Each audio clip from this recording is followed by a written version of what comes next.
Graça e paz da parte do nosso Senhor e Salvador, Jesus Cristo. A palavra de hoje se encontra no livro de Mateus, capítulo 16, versículo 6. Pouco entendimento. Adverti, acautelai-vos do fermento dos fariseus e saduceus. Jesus ensinando os seus discípulos a respeito do fermento dos fariseus. Mas os discípulos não estavam entendendo nada. Eles achavam que era sobre os pães que Jesus estava falando. Mas Jesus não estava falando a respeito dos pães, mas sim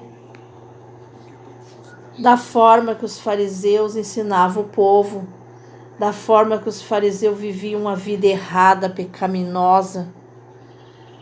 E assim eles continuavam por muito tempo, eles não mudavam porque eles não pediam sabedoria a Deus, eles não pediam entendimento.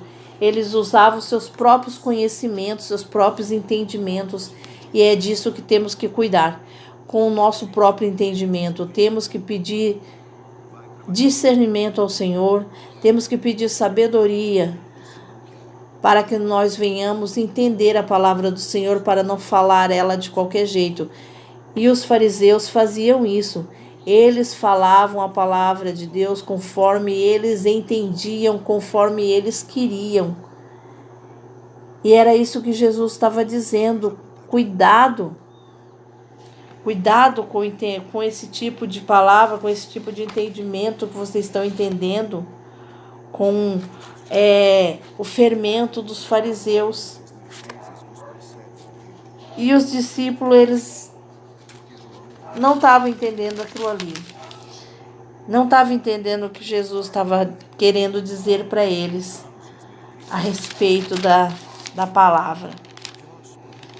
E então Jesus tornou a dizer para eles: cuidado com o fermento dos fariseus e dos saduceus.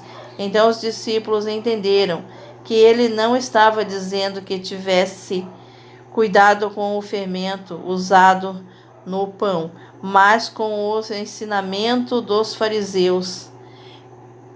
Jesus estava advertindo eles sobre o ensinamento dos fariseus, sobre o que os fariseus estavam ensinando. Então vamos procurar entender a palavra do Senhor, vamos pedir entendimento ao Senhor para entender a sua palavra, para não sair falando de qualquer jeito, para não sair ouvindo de qualquer jeito e não entendendo.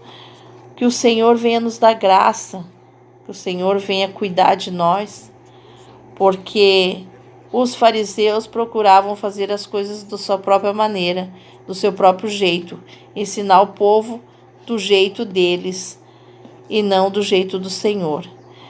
Mas que nós venhamos ter sabedoria de Deus para entender a palavra do Senhor, assim como os discípulos entenderam. Custaram a entender, mas entenderam. E que nós possamos entender também. Graça e paz.